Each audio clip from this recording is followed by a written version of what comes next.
महादेव ने कहा जाओ परीक्षा ले लो।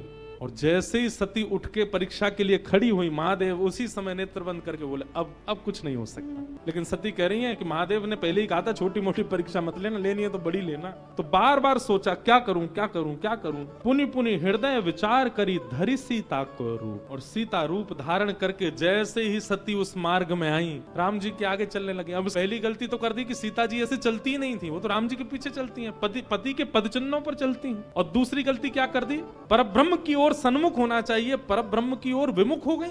लक्ष्मण जी जान गए हैं कि ये तो सती है, लेकिन कहे नहीं कुछ भी, शांत हो गए। बोले अब मैं कुछ नहीं कहूंगा, ठाकुर जी देखेंगे। और ठाकुर जी ने जब सती को देखा, देखते ही पहचान गए। जैसे ही सती ने पीछे मुड़ करके देखा, हाथ जोड़ करके राम जी प्रणाम करते हैं, मैं अवधेश कुमार, मैं दशरथ नंदन राम आपके श्री चरणों में प्रणाम करता। सती जी के तो महाराज रक्त ठंडा पड़ गया पूरे शरीर का।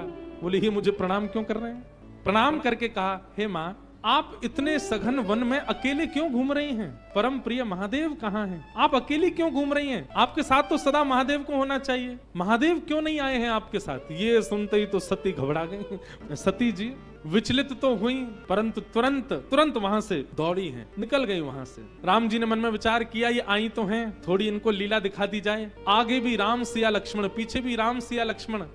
प्रभु ने अपनी व्यापकता का अनुभव सती को करवा दिया। हृदय कंपित होने लगा, हाथ कांपने लगे, नेत्रों पर हाथ नीचे नजर करके सती बैठ गई। और थोड़ी देर बाद जब नेत्र खोल करके देखा तो सब अंतर दिया, अब कुछ नहीं दिख रहा है।